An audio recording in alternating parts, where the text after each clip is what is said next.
সমাজের কোনো একটা স্তরে যদি কোনো কন্ট্রিবিউশন করতে পারে, যে অবক্ষয় এই সমাজে আমরা দেখতে পাচ্ছি, কাউকে না কাউকে তো এসে হালটা ধরতে হবে, দিক নির্দেশনাটা দিতে হবে। সেই প্রেক্ষাপটে আসলে কিছুটা লেখালেখি আরম্ভ করেছিলাম। একটা কবিতাও থেকে থাকে যা পরবর্তী প্রজন্ম স্মরণ করে না, ঠিক আছে এর মধ্যে কিছু ভালো কিছু কথা লেখা আছে যেটা মানা যায়। আর কষ্ট করে কবিতাগুলি যদি একটু পড়েন, সেখান থেকে যদি কিছু আপনাদের ভালো লাগে, থাকে শুধু অন্ধকার মুখোমুখি বসিবার বনলতা সেন।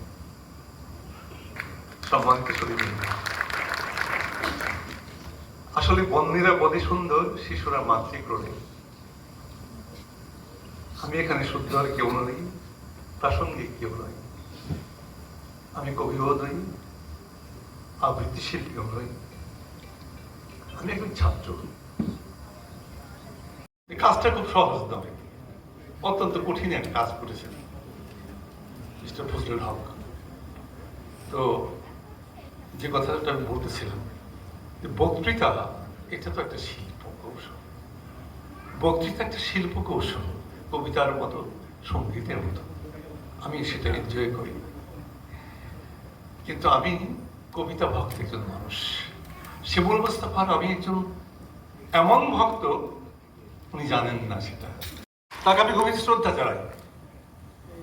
আমার ছেলেটাকে, আমার এই কবি ছেলেটাকে সে সম্মানিত করেছে। এখানে লোহার মতো শক্ত হয়ে আছে, এ হাতের স্পর্শে মাটি ফিরে পায় প্রাণ।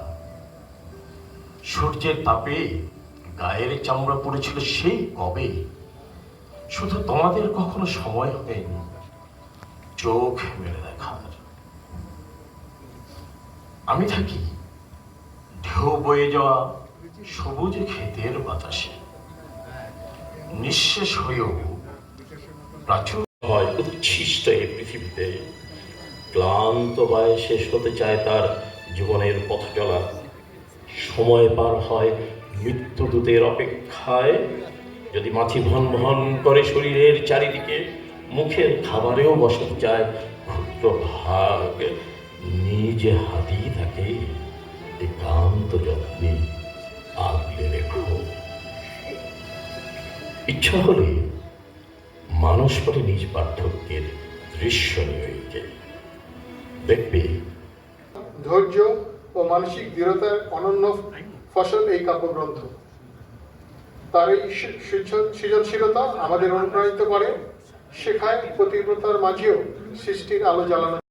আজকে আমরা এই ফজলুল হকের সুস্বাস্থ্য কামনা করি, দীর্ঘায়ু কামনা করি, এবং এই বইটি যেটি আজকে মোড়ক উন্মোচন করা হলো, মানুষের উপকার আসতে পারে সেই প্রত্যাশা রাখি।